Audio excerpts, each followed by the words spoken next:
very famous paper in the longevity world called Hallmarks of Aging. One of the lines in the introduction says that aging is basically one side of the coin, and the other side of the coin is cancer. One of the leading voices in preventative healthcare. Pioneering AI-driven solutions to combat age-related diseases and transform the future of medicine. Bataineh. That got me thinking about, is cancer just a disease of aging? That got me thinking about what other diseases of aging are there, and why don't we think about aging as the primary cause of disease? Aging is not inevitable, and there are ways to kind of like extend your lifespan or even reverse aging. Now I think there are 12 hallmarks of aging because gut metabolism and gut health wasn't a part of the original paper, and now they've put it on. There are also some other communication pathways that have been added. In the Hallmarks of Aging paper, they try to do the same with aging cells. What observations can we see in aging cells that differ from a young normal cell? I always try to dissociate between things like lifestyle and then explaining these things with a kind of a mechanistic, in a genetic way. If you had a time machine and if you could go back in time, this is my last question. If you could go back in time and you could give your younger self one piece of advice, what would that be?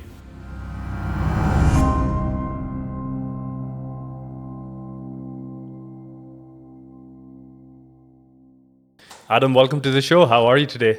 Good. Thanks for having me. It's a pleasure. You have an amazing story, which I want you to share with our guests. You know, medicine, oncology, genomics, startups. Where did all this begin? Well, I mean, I started as a medical student, but I've always been interested in kind of off the beaten track kind of paths. But as a medical student, I think what got me interested in longevity early on was I saw this paper. It's a very famous paper in the longevity world called The Hallmarks of Aging, published in 2013. One of the lines in the introduction says that aging is basically one side of the coin, and the other side of the coin is cancer. So basically, cancer and longevity are two sides of the same coin. That got me thinking about kind of is cancer just a disease of aging? Like, we don't usually think of it like that. We don't even learn of cancer as being a disease of aging when we learn about cancer.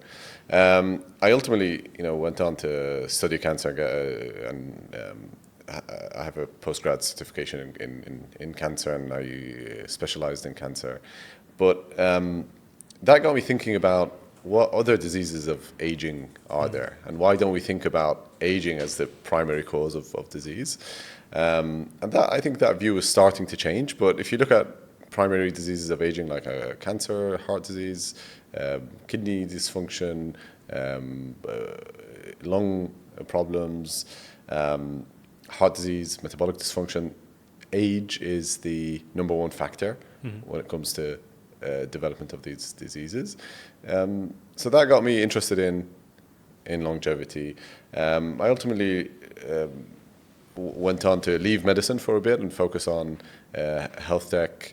So we started a company in the biowearable space called Span Health that was a coaching platform, a longevity coaching platform that used your biowearable data. We would interpret that data for you. This was a bit early on, before biowearables were that common.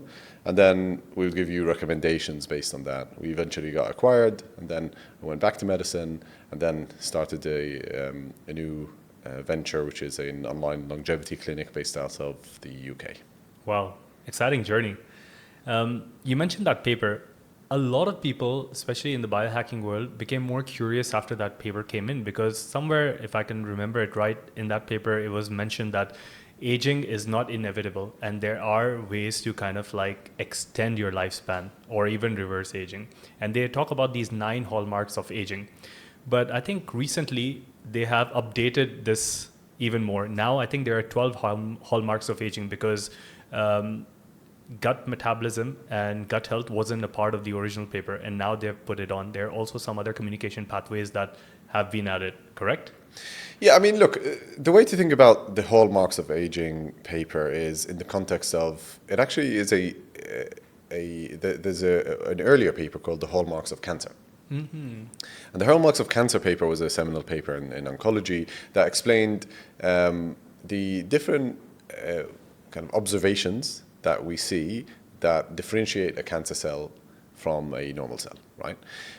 So in the Hallmarks of Aging paper, they try to do the same with aging cells. So what observations can we see in aging cells that differ from a young normal cell? And then that obviously got updated, and some people kind of took it in other ways. Some people, so there's a big debate about like certain hallmarks of aging. Is it considered a hallmark or not? But ultimately, these are just observations that we see, and ultimately the ultimate cause of aging is probably upstream of all of these kind of hallmarks that we see, and there are different theories about this. I mean, one of the most interesting theories for me is a theory called hyperfunction theory of aging, which looks at genetic drivers of aging in the context of something called antagonistic pleiotropy. So what that is it's a very interesting concept. When we're growing up, when we're younger, you're basically programmed to develop into an adult, right? And so your genetics are kind of pushing you in that direction. But after you become an adult, your genetics, the same pathways continue to be activated, but without an end goal of developing into something else. So it becomes hyperfunction, which ultimately leads to development of hyperfunctional disorders like the hyperfunction of cells, of cancer cells, for example, hyperfunction of leading to heart disease, metabolic dysfunction. All these diseases of aging can be looked at in that with that lens. And we actually see that, I mean, one of the major pathways of aging is a very known pathway called mTOR, which is a kind of genetic pathway that leads to growth, and inhibition of mTOR is a kind of a pro-longevity intervention in mice. In humans, it's still debated. Lots of biohackers using rapamycin for that. Yeah, I mean, we'll talk about that in a bit. I mean, it's a very interesting drug. I've written some articles about it. But the idea is that growth in the beginning, in the first part of your life before you're an adult, is a good thing. It leads to adulthood. But then that unfettered growth after adulthood, it might be a cause of aging. I think it's a fascinating kind of theory.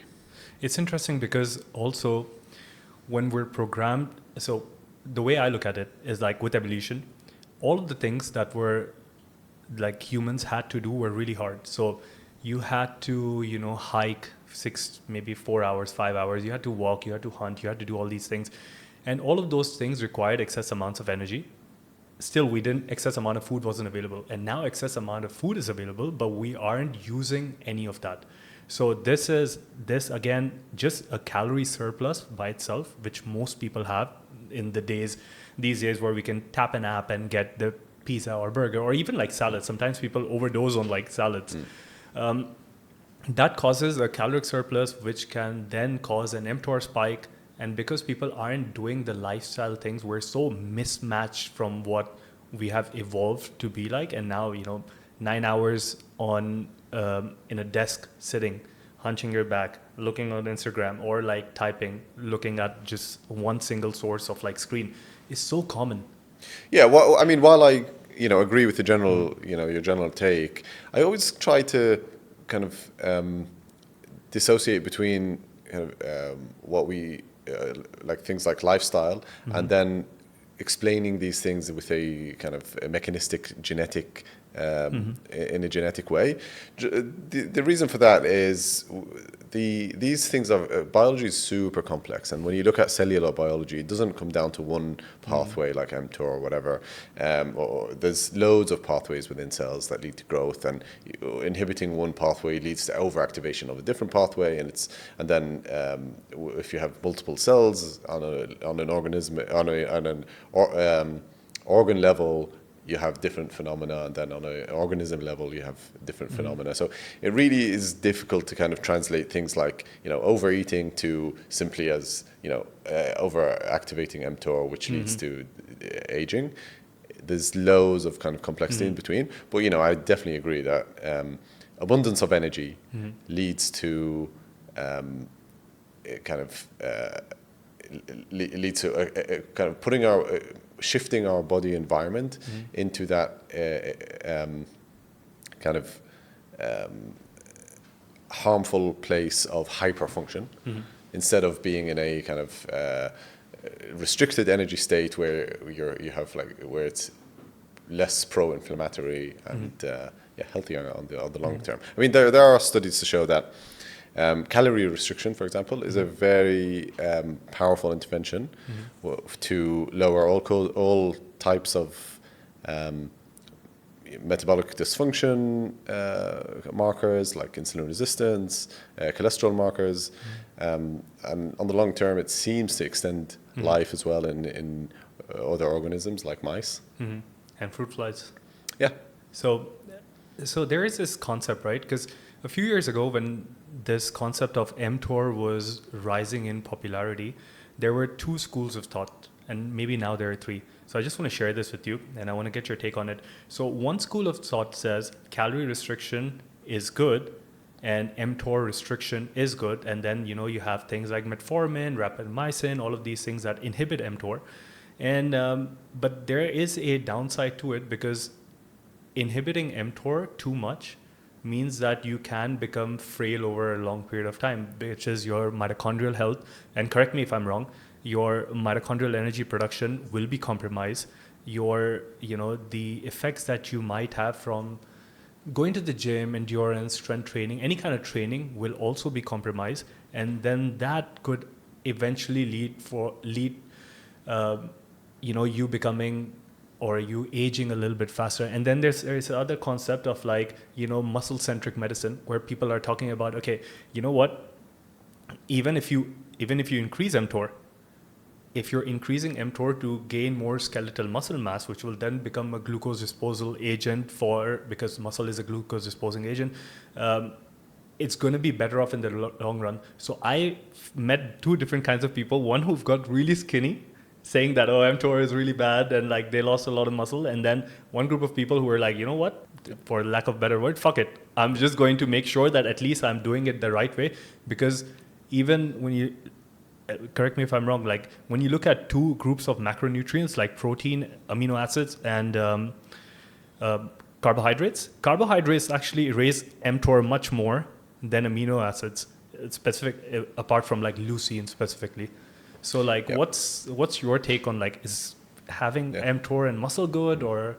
Yeah, I mean, it's a good theoretical question to ask, but I mean, we can kind of just look at the data, right? So it doesn't seem that lowering muscle mass has a positive impact on longevity, especially in later years. And having a healthy muscle mass, a higher muscle mass, is a pro-longevity biomarker. When you look at animal studies, you do see kind of signs of frailty and lower kind of energy in mice that are mTOR inhibited, and that might be kind of a long-term. Their quality of life might be low, and while extending their lifespan, that might be an issue. But in humans, I think humans are just a bit more complex than mice. And what we see in mice doesn't always translate to humans. So a good example here is prolonged fasting. Prolonged fasting in mice is an intervention that increases lifespan, and it improves all sorts of biomarkers. Whereas in humans, prolonged fasting can sometimes have a negative impact on things like insulin sensitivity, paradoxically. And that is probably related to impact on muscle, and possibly because you're fasting for a prolonged period of time. Like there's a study on people who fasted 5 days, and then their insulin sensitivity actually got a bit worse. There might be some kind of adaptation there because you're not getting any glucose in for 5 years, for 5 days, and then when you reintroduce it into your diet, then your metabolism is actually worse. So it just gives us the idea is that humans are way more complex than mice, and not everything that works in mice can translate to humans, and that's why we need human randomized controlled trials in humans to kind of test these things. But that doesn't mean that we can't do anything outside of randomized controlled trials. I believe that we can do things on an individualized basis, which some people call biohacking. I think under the right conditions and and doing things safely, I think there is a place for self-experimentation in a safe way. So, for example, Rapamycin. I do think that Rapamycin has potential to be a longevity drug in humans. A few things we know about Rapamycin. We know, first of all, we know that it is a pro-longevity drug in mice, although we have a few caveats there. And it seems to have also positive impacts in more complex organisms like other primates. In humans, we don't have great data that it's actually very effective in any kind of long-term health outcome. But that's mostly because of lack of data, because we haven't done the trials in a proper way. Because Loropamycin is used in a daily dose, which is kind of a high dose in people who require immunosuppression, people who have like kidney or liver transplants. To suppress their immunity, we give them rapamycin with other drugs, and that suppresses their immune system. But the idea is that giving it in a less frequent dose, like once weekly, for example, it seems to be a common regime, might have kind of pro-longevity effects. And we have some data now to show that up to 6 milligrams once a week seems to be safe. Now, obviously, I'm not promoting this. You need to consult with your physician if this is appropriate for you. But there seems to be some data to show that frequency is safe. Now, and we can also measure, your immune markers. We can do some measurements to make sure that we're not impacting your kidneys or liver negatively. So that's the safety aspect, but the more tricky part and the difficult part is the effectiveness. Are we actually doing anything that is effective? How to measure effectiveness of rapamycin is a bit tricky and a bit difficult because there isn't one biomarker, and also you're kind of hoping that on the long term it will slow your progression towards age-related diseases, but you don't have a control. You can't really know that. You can't measure it. You can't measure it, and there's no interest in doing large randomized controlled trials for rapamycin because it's an off-label drug. No one makes that much money off it, or it's an off-patent drug. Yeah. Let's talk about measurements then. What are some of the key things people should measure, in your opinion, when they're looking at longevity? So if a person listening to this podcast wants to go out there and order a few tests, what would be some of the basic ones and why? Well, I like to focus on what I call functional measurements. And what are functional measurements? They are measurements that give you the direct function of the organ that you want to measure, that you care about. So a good example here, for example, is VO2 max. VO2 max is a measure of your cardiorespiratory fitness, and VO2 max correlates strongly with longevity. Now, VO2 max, there's three components there. There's your heart, there's your respiratory, which is your lungs, and then there's the quality of your muscle and your mitochondrial health. So it's really hard to have a really high VO2 max and not be healthy, right? So whereas some other biological age markers that are promoted as biological age markers might just reflect like a certain biomarker profile, but not actually correlate to any outcome that you really care about. So I look at functional biomarkers. One of them is VO2 max. Another would be things like heart function. We can quantify kind of the function of different organs. One of the lesser or the more difficult ones is the brain and cognitive function. The problem with measuring cognitive function is that it's difficult to measure very early signs of cognitive dysfunction. It's kind of, as soon as it becomes apparent, it's kind of a bit too late, and there's not much you can do about dementia or like early cognitive decline. But we are working on a kind of an AI approach to looking at people's MRI scans of their brains and then quantifying and predicting the biological age of their brains based on a large data set of MRIs. So, for example, if you look at thousands of MRI scans of brains with of healthy people, and then you can compare your own MRI, your own brain scan to that data set, and it can kind of give you a prediction: is your brain age higher or lower than your biological age or your chronological age? And that's a biomarker that I'm interested in, that might be useful, and might be you might be able to see kind of change after an intervention over time. But yeah, in general, biological age markers for me are markers that first of all correlate with chronological age in a general population, so go down or go up or change with age. So there needs to be an aging component there. Second of all, they need to be correlated to age-related disease outcomes. So, for example, blood pressure is correlated to heart disease, and heart disease is an age-related disease.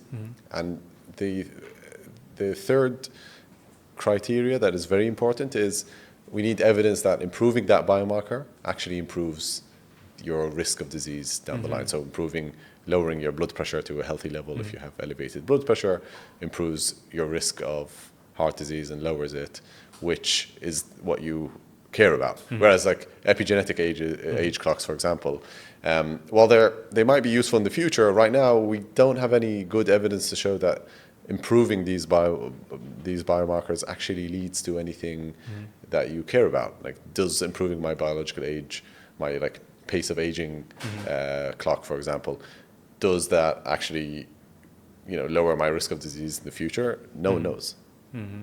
And sometimes you have like false positives, because I've heard a lot of people who are uploading their results on this website, which Brian Johnson helped found.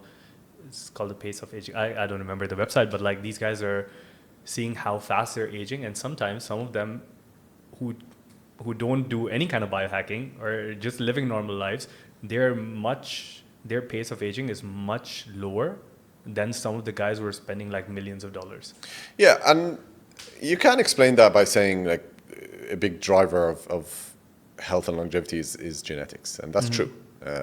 But there's another explanation, is that it's just not accurate. And how to measure that is if you measure the same person's biological age or pace of aging as well, the same person can have like significant variation within a short time span. Even within the same day, you can see variations of biological age clocks, which gives you an indication that a lot of it is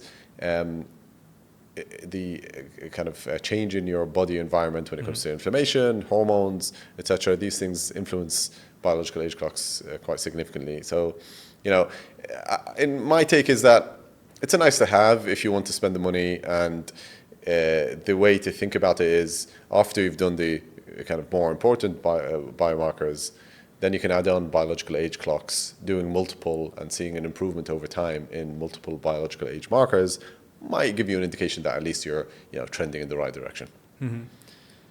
When you speak about VO2 max, and apart from VO2 max, like your heart health and looking at different organs, can all of this be measured by a blood test, or you need to go into a lab with sophisticated equipment like a calcium score, or like are we advancing to a point where we can just book someone a home test and then we can look at all of these organ markers? We look at combinations of blood work and functional tests like VO2 max and other kind of fitness markers, along with some kind of scan. So that can be as detailed as an MRI scan of your whole body, as you said, a calcium score scan, other types of scans, or kind of more simpler things like a DEXA scan to look at kind of body compartments, visceral fat, subcutaneous fat, and then you kind of put that all together to kind of understand the overall picture of the person's health. There isn't one biomarker that encompasses like biological age. All of this leads to like personalized healthcare and personalized interventions, when most of the people over the internet are talking about blanket terms like one size fits all. And for me as well, like from a very early age, I grew up obese and I tried to do a lot of these different things that other people did. It did not work out for me. So I had to figure out what is really working out for me. You got into the personalized healthcare, personalized interventions, coaching at a very early, earlier, let's say, than most of the people. What drove you into personalized stuff? Did you see that there is a future? Do you have that vision that in the future everyone would like to see their own sort of results, and rather than listening to blanket terminologies, look at what their body is doing? Yeah, I'm a big believer of what works on average doesn't necessarily work for every person. Even the same intervention. So sometimes you look at studies where they study an intervention on a group of people and then they conclude that it doesn't work because on average it didn't really help. But if you look at if you stratify the data, you can see that it actually helped some people, but we don't know what the difference is between the people it helped and the people it didn't help.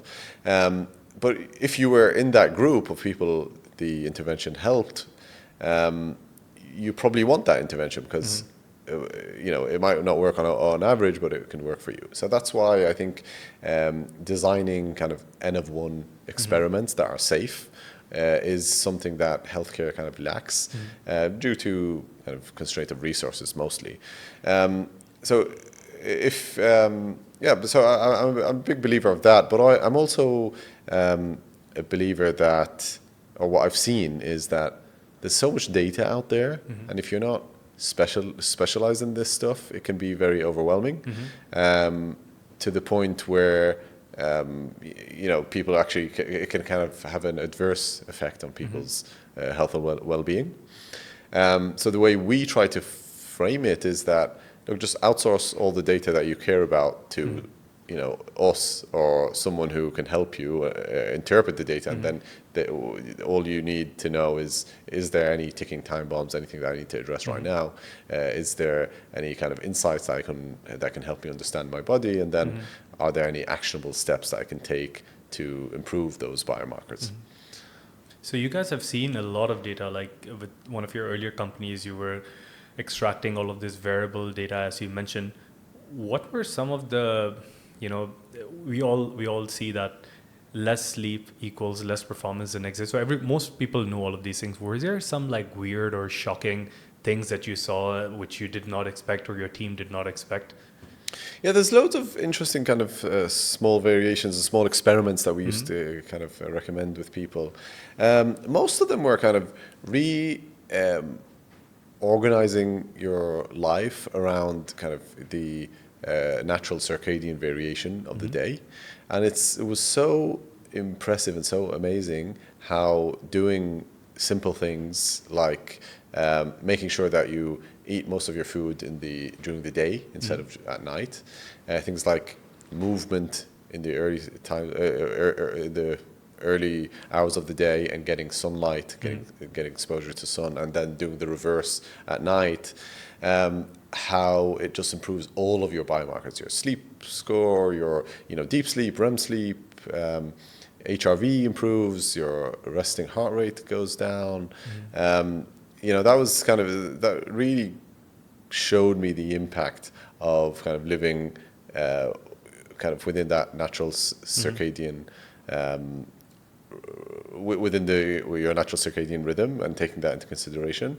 Another one that is interesting is the impact of temperature on sleep. So I saw this really interesting study about pre-industrial societies that don't have indoor heating or electric lighting. And what they looked at how these societies sleep. They usually sleep. You would think that they sleep when the sun goes down, right?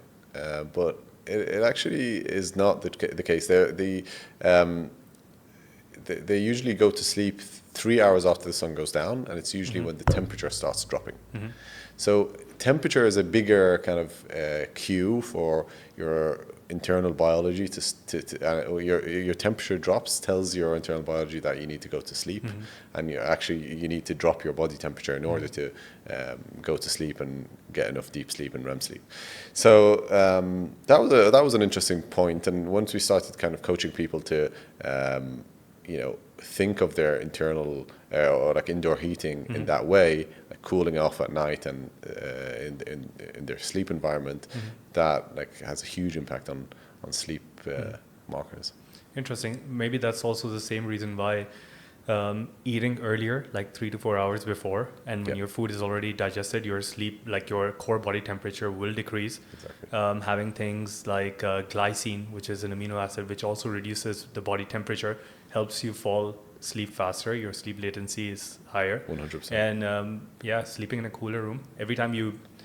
It happens to me every time I travel, right? I'm one of those people that I say like, hey, listen, even if I'm going to a cold place, like make sure there's no heater, because at least in the night, there are two things that I want to make sure of. One is that there's not a lot of light that's coming into the room. And, here in UAE, we're kind of lucky because most of the places, there are these big curtains that are completely blackout, but like Europe and so many other places, like, hotels don't have that. So that's one of my criteria. I'm looking for a complete blackout curtain.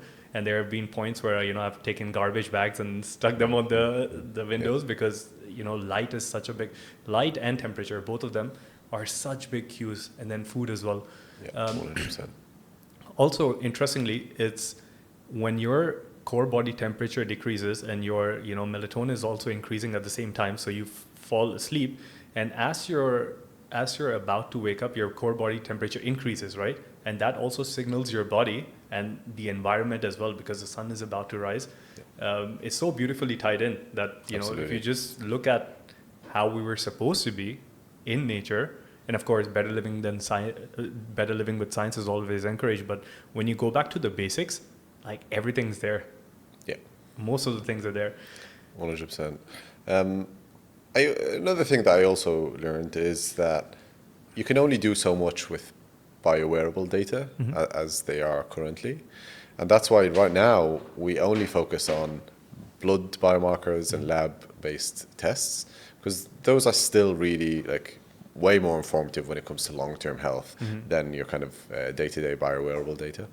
What about, are you looking at hormonal profiles like testosterone, estrogen, progesterone, and that's also a part of the blood biomarker? 100%. I mean, hormones are such a important and integral part of aging.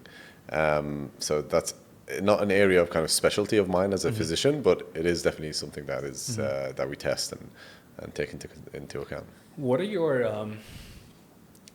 are your thoughts on something which is like right now the craze, GLP-1 agonists like Ozempic? Do you have any thoughts on that? Yeah, of course. It's such a powerful breakthrough that I think they're fantastic drugs for many people. Now, they might be abused in certain cases, but overall, I think like obesity is such a problem worldwide, and it's only getting worse, that like any kind of extra tool that we can have in the toolbox is very much welcome. And people kind of contrast GLPs with diet and exercise, that they're like, or like, why don't we work on improving the environment? Why don't we, consume less processed foods and sugar, etc. But I mean, I think we can do all of that. Like that, it's not an either or. Yeah. You can use GLPs for those who need them, and you can also, work on improving our overall environment. Yeah, it's interesting, especially because certain parts of the world where obesity is much more than the other places. And, they've been trying to fight this for years, and there is no solution. Those guys are the same people who go to the gym, who do their dieting, and they're doing a little bit of like everything. But because of, various, it could be genetic, it could be stress related, hormone related. There are so many toxin related. There are so many of these markers that even when someone's trying really hard can pull them back. I mean, I think people underestimate the genetic element in obesity because obesity is a modern phenomenon. And they're like, how can a genetic disease or genetic phenomenon be so modern if it's genetic? therefore it must be environmental. But you can't really look at environment without looking at genetics. So basically, if you have a predisposition to obesity or a predisposition to kind of seeking out high-calorie dense foods, that it's probably a pro-survival thing in the past because of lack of in a scarce environment. This same genetic element can lead to obesity in a in a post-scarcity society that we live in. It's kind of similar to the antagonistic pleiotropy concept that we talked about earlier, which is something that the same mechanism that can be useful at some point in development, later in development can actually be backfire. Can backfire and be detrimental to us. Yeah, also like genetic propensity in the brain, where some people have this propensity of looking for novel experiences, or their dopamine pools being exhausted really fast, the DDR2 receptors, those kind of changes, those kind of variations in an individual will also create addictive sort of personalities where people stick to one food and then they can't get rid of it. So I see at least in the people that I know and I talk to, there are certain people who just naturally get addicted to different things, and if food comes in or alcohol comes in or like parties come in, they just go all in on that. And then it's difficult to get them out of it unless and until you replace that addiction with something else. Some interesting data on GLPs, for example, show that show improvements in other sides of in other habits that can be addictive as well, like smoking, even things like addiction to gambling, etc. There might be an angle there where GLP-1 agonists, and there's more complex GLP-1 agonists now that are like dual receptor agonists or even triple receptor. They work on different pathways, and these are going to be really powerful drugs to not just counter obesity, in my opinion, like things like alcoholism, maybe smoking even. There might be long-term health benefits that are not even related to improvement of obesity. So there might be improvement in cognitive dysfunction markers, heart health, that are independent than improving your weight. I think they're very interesting drugs, and we're going to see, there's I think tens of, even more than that, drugs in this space that are in development that will be available over the upcoming years. Interesting. Are you excited for something that you know about that's being under the research or something? What would be the next Ozempic, like, according to you?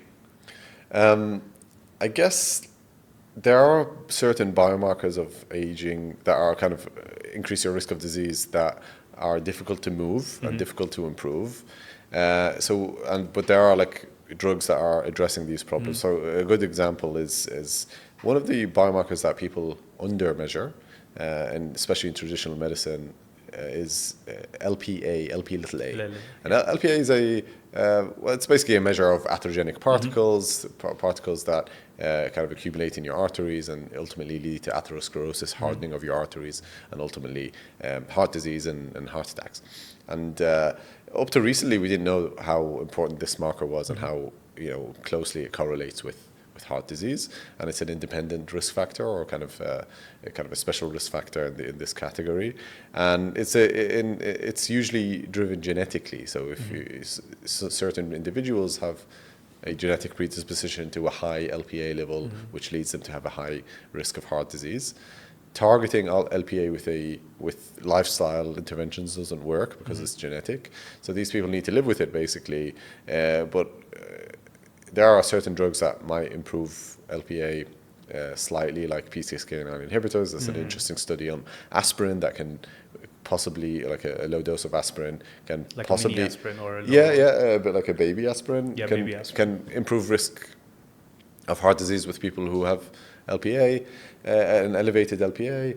And there are drugs in the pipeline that are going to be able to kind of lower LPA significantly. So those are the types of drugs that I'm interested in. I've seen so many people's blood reports here in Dubai. I've never seen anyone's report with LPAA. And like sometimes, like, I've had a few friends and clients, and I've asked them like, hey, can you please look for this marker? And then the cost of just adding this one marker in this part of the world is like almost the same as adding all the other markers. Yeah, and I mean, there's an argument to say that there's a cost argument here. Usually, you can't get this test done on insurance, etc., is because we don't have targeted interventions towards it. So, if it's elevated, there's not much you can do about it. I don't agree with that, because even if there's nothing you can do about LPA now, and we know there is, with off-label medications like PCSK9 inhibitors, that can be used for this purpose, possibly. But even if there isn't, you want to know that if you know that it's elevated, you can be even more strict on other risk factors that are related to heart disease in order to kind of lower your cumulative risk profile. I've heard of a stack: vitamin D, baby aspirin, and magnesium. Take all of these things together and it helps quite a lot. The other thing which you're saying is it would be interesting for a certain subset of the population to know, because there are, like, it's still happening, but like 2 or 3 years ago, the ketogenic diet was such a big thing, right?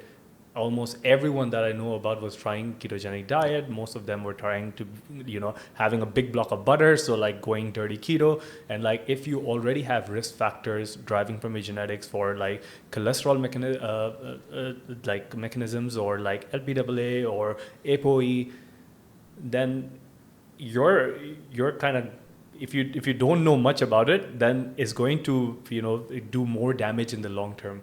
Yeah, 100%. I mean, look, cholesterol markers are not the only risk factors for heart disease. It's like loads of risk factors, and they're possibly not even the most important, but they are a modifiable risk factor that we can actually address. And we know that elevated LDL, ApoB, LPA is definitely correlated and causative of heart disease.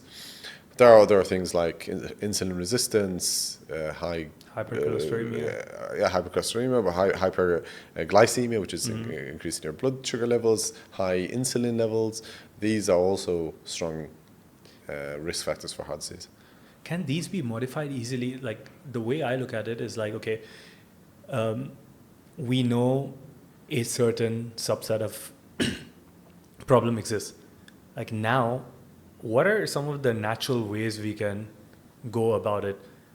Of course, there's all of these different pharmaceutical approaches, maybe peptides, but like, what do you think? Like, we spoke about like doing the basics for someone who has these kind of risk profiles. Is there something that they can do naturally which will help, like lifestyle or? I mean, we usually do things in 3 kind of categories: there's lifestyle, supplements, and prescription medications. Now, lifestyle is always the kind of baseline to start with, but then you stack on top of that supplements. You can stack on top of that prescription medications if appropriate, and then you have kind of many tools that can address these problems. Obviously, it depends on the biomarker that you want to improve, but lifestyle is usually kind of pretty similar for all biomarkers, and then when you go up the pyramid of lifestyle supplements and medications, the higher up, the more specific you get. So, for example, if you have elevated risk of heart disease because of high ApoB, for example, your lifestyle recommendations are probably going to be, certain types of exercise, certain types of, nutritional interventions. But these are going to be similar to someone who has elevated blood sugar, for example. You're probably pretty generalized. Yeah, they're kind of although there are kind of specific interventions, for example, like elevated blood pressure can be treated quite successfully with specific types of exercises, like isometric training, isometric exercises can lower blood pressure. So there is some variation there, but usually it's kind of a bit similar. And then the higher up you go, the more specific the intervention you recommend. Let's talk about the second part of that pyramid, like supplements. Let's focus on longevity. What are your top supplements for longevity? In general, supplements are actually not that important for longevity. So just to have that caveat in mind. The way I think about interventions in general is you look at it through cost and effectiveness. So, for example, exercise is I would say, a high-cost intervention because it takes a lot of your time, an hour a day, etc. But it's a very effective intervention, so that's why it's worth doing. Some supplements, or most supplements, fall into the category of, sometimes high cost, sometimes moderate cost or low cost, but kind of low level of effectiveness. Efficacy, yeah. So it's just important to have that kind of frame of mind when you think about supplements.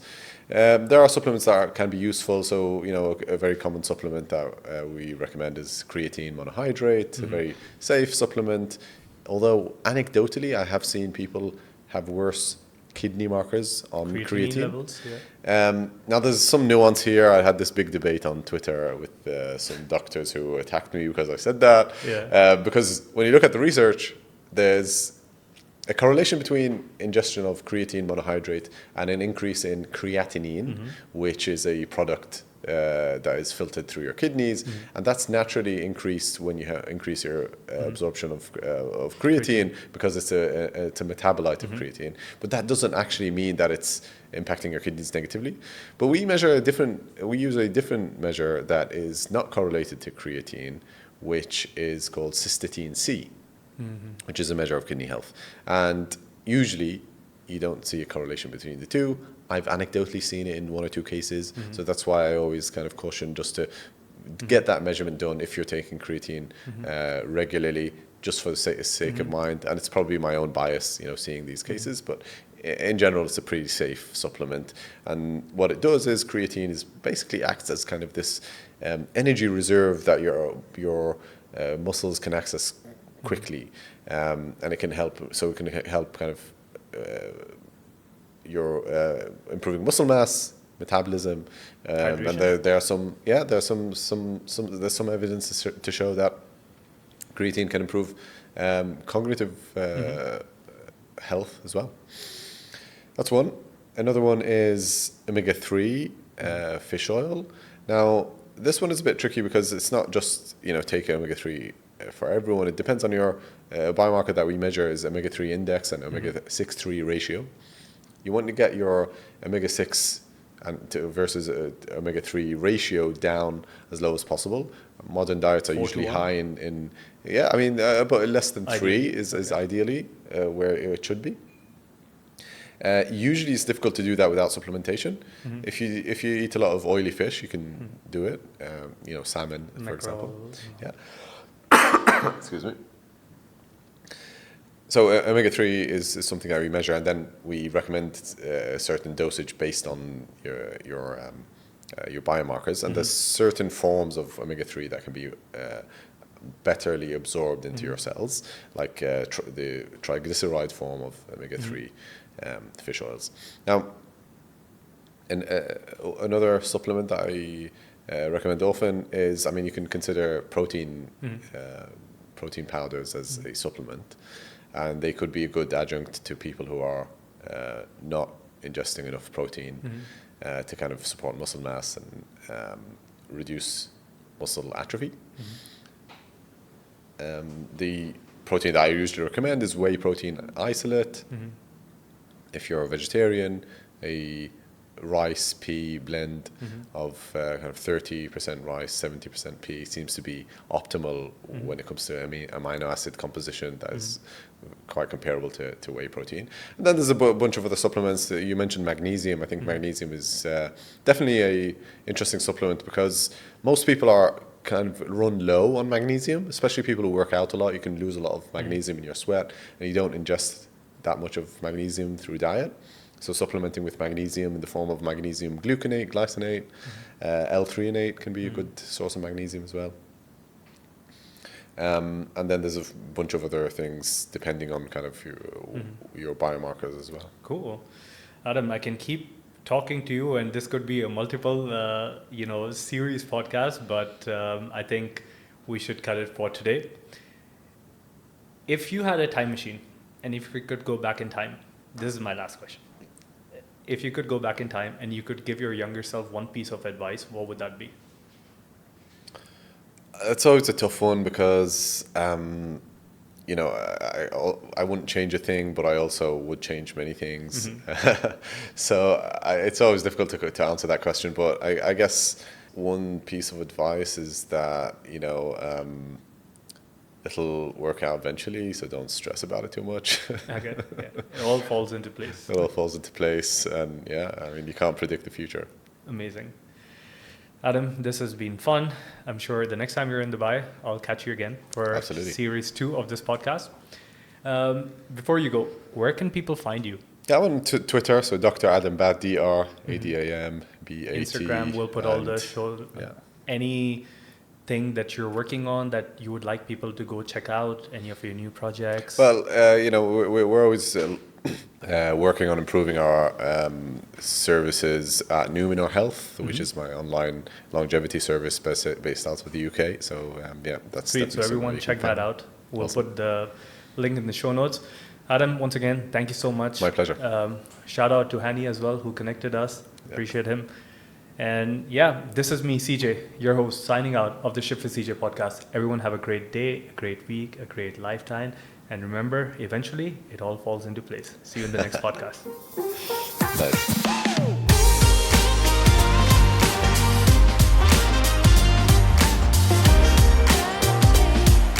Artlist.io